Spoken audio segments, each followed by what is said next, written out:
আসমানি তাবিজ ওমন রমজানের ওই রোজার শেষে এলো খুশির ঈদ।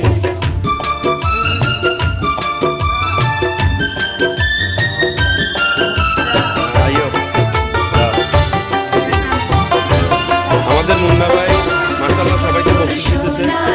এই যে অনেক অনেক বড় মনের মানুষ, অনেক অত্যন্ত বড় মনের মানুষ, এই যে বাচ্চাদেরকে যে দিতেছে এটাই হলো সবচেয়ে বড় পাওয়া। দেখি সবাই পারে না, যেমন আমিও পারি না এটা এত কিছু দিতে।